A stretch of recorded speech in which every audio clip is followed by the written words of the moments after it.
Le Brexit et son traitement dans les médias britanniques, on en parle ce matin dans l'infomédia du jour. Philippe, avec notre invité Alex Taylor, journaliste et auteur de Brexit, l'autopsie d'une illusion aux éditions Lattès.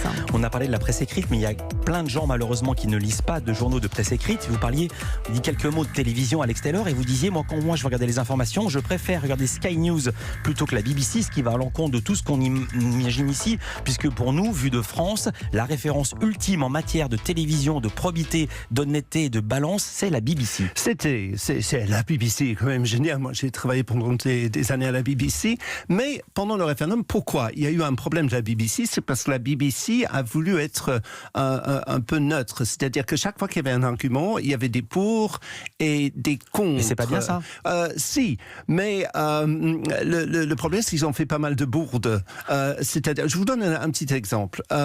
Boris Johnson a déposé une gerbe il y a un mois comme Premier ministre pour la cérémonie du souvenir devant le cénotaphe. Il était mal coiffé, il a passé une mauvaise nuit et il a déposé la gerbe à l'envers. Dans son résumé le lendemain, juste un petit truc d'info de 15 secondes, quelqu'un à la BBC a été chercher des images d'archives 4 ans auparavant où il était beaucoup mieux soigné et où il a déposé la gerbe à l'endroit et on a dit voilà des images d'hier, des trucs comme ça. La correspondante de la BBC pendant la campagne électorale a plus ou moins donné le résultat avant le scrutin des votes postaux et donc elle a dit c'est très mauvais pour les travaillistes. Elle a dit ça 2 jours avant le scrutin. Donc il y a des petits trucs comme ça qui vont pas. Je vous donne un exemple qui me touche aussi sur le site web de la BBC. Allez-y. La définition de la libre circulation des personnes dans l'Union européenne, ça me touche particulièrement, est définie sur le site de la BBC. Je crois que ça a été corrigé depuis, mais comme le droit des ressortissants européens de venir s'installer en Grande-Bretagne. Il n'est nullement fait mention du fait que ça marche dans l'autre sens. Et quand vous avez cette presse dont je vous parlais tout à l'heure, qui depuis des années met sur la une, vous regardez le montage des unes du Daily Express, les migrants viennent chez nous, piquent des choses dans notre maison quand on n'est pas là, ça investit cette ambiance du fait que la Grande-Bretagne est victime de l'Europe. Ouais. Et on dit nulle part qu'il y a autant de Britanniques, depuis 47 ans maintenant, qui sont allés dans l'autre sens comme moi. Donc c'est un peu... La BBC a toujours été challenger. Et vous parlez aussi des stars de l'info de la BBC.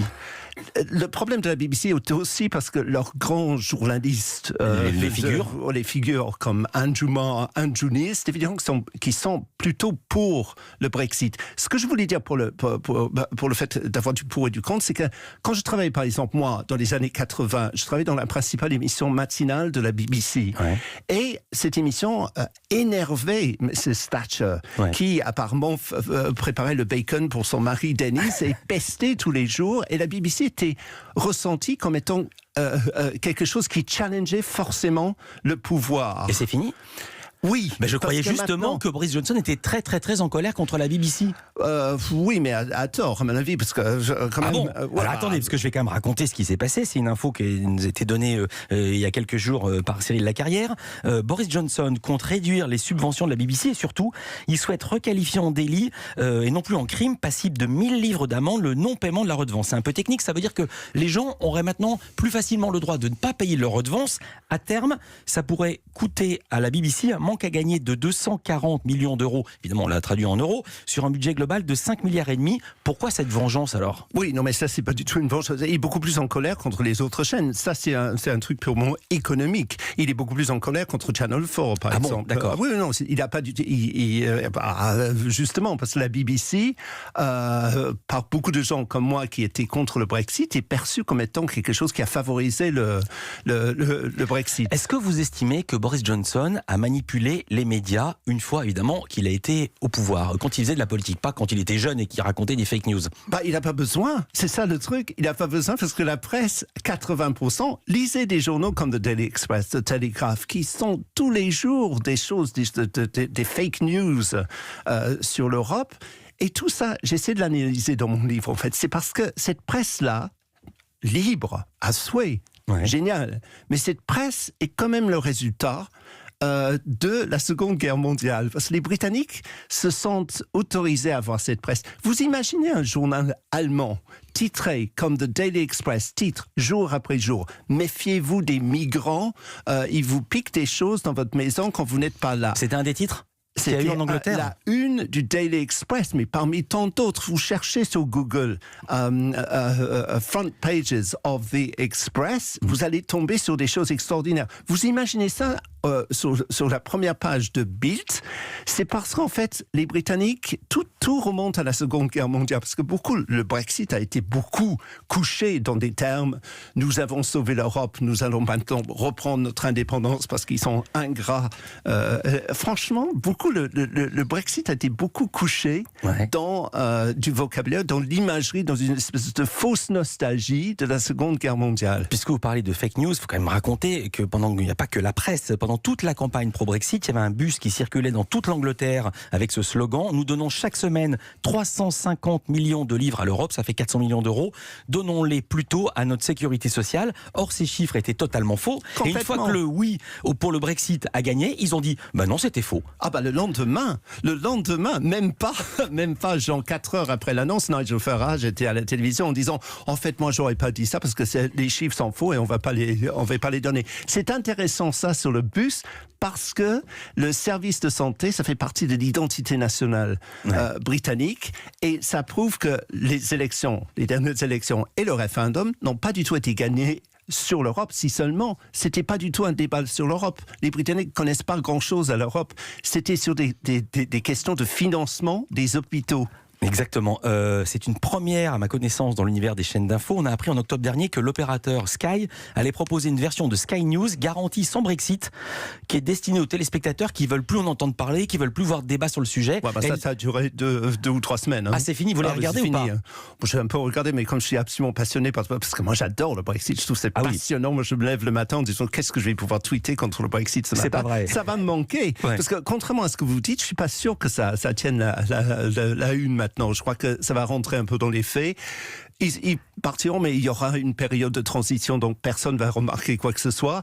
Et là, ça va devenir des négociations commerciales un peu boring. Donc là, tout d'un coup, ça fait plouf. On sait qu'il y a une fracture sociologique entre les pros et les anti-Brexit. Les pro-Brexit étaient plus âgés, ils vivaient plutôt dans les campagnes, ils étaient moins éduqués, ils étaient moins aisés. Est-ce que ça se traduit également dans les médias, dans les radios, dans les télés, dans la presse? Quoi, dans les journalistes, vous voulez dire? Non, dans ce qu'on lit. Dans ce qu'on dit, oui, parce que les gens qui votent Brexit achètent les journaux comme The Telegraph, The Express, The Daily Mail, The Sun, je peux en citer encore d'autres. En fait, il y a très peu de journaux qui défendent la cause européenne. The Guardian, The Independent, sont pratiquement les 2 seuls, et The Financial Times aussi. Sinon, tout le reste de la presse a battu campagne contre l'Union européenne. Et vous avez raconté dans votre livre les fake news les plus incroyables qu'avait raconté Boris Johnson. Je veux finir avec ça. Il avait raconté que l'Europe avait inventé une taille réglementaire pour les préservatifs. Quoi d'autre? Son truc préféré, c'est le degré de courbature sur des bananes. La courbure des bananes. Ça a obsédé les Britanniques. Et vous demandez à certains Britanniques pourquoi vous avez voté pour quitter l'Union européenne. Et je vous promets, ils vous disent on va pouvoir retrouver des bananes avec un degré de courbature normal et impérial et britannique. C'est très très rare, mais c'est aujourd'hui ça m'arrive. Je vous reprends sur votre français, on dit pas la courbature, on dit la courbure. La courbature, c'est quand on a mal au dos. J'ai mal au dos, c'est pour ça. Vous avez dit une fois, Alex Taylor, c'est ma dernière question, je suis incapable de discuter avec un Brexiteur. Est-ce que c'est toujours le cas maintenant? Très franchement, moi je vis à Paris, donc trouver des Brexiteurs, je veux dire, ils vivent pas en France, donc il y en a très peu. Et je rentre peut-être une fois. Je viens de rentrer en Grande-Bretagne pour Christmas. C'est le truc qui reviennent.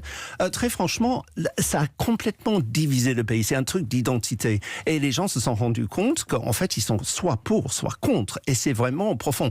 J'ai beaucoup de mal. Ce sont des gens qui m'ont enlevé, sans que j'ai mon mot à dire, mes droits, mes certitudes sur le fait de pouvoir rester là où je vis depuis 40 ans, mes droits de travail, et surtout mon identité européenne. Je n'ai jamais vu autant de gens brandir fièrement un drapeau européen. Vous voulez savoir où? Dites. À Londres. Quand il y avait 1 million de personnes, il faut peut-être enlever des choses à des gens pour qu'ils réagissent. Je suis allé couvrir cette manifestation pour un deuxième référendum qui a foiré, mais il y avait 1 million surtout des jeunes, avec des drapeaux européens. Où est-ce que vous avez vu ça ailleurs qu'en Europe? C'est au moment où tout d'un coup on vous prend cette identité européenne qu'on ignore et qui ne fait pas grand-chose dans la vie de tous les jours, mais quand on vous le prend, là, on descend dans la rue et les gens se sont rendus compte, pas en notre nom, nous sommes fiers d'être européens. Et il y en a beaucoup, toujours plus de la moitié selon tous les sondages britanniques. Merci beaucoup Alex Taylor. Je rappelle Brexit, l'autopsie d'une illusion. C'est aux éditions Jean-Claude Lattès. Ça se trouve toujours dans les bonnes librairies et puis on peut l'acheter par correspondance, notamment sur Fnac.com. Je vais citer un site français, pour une fois, qui paye ses impôts en France.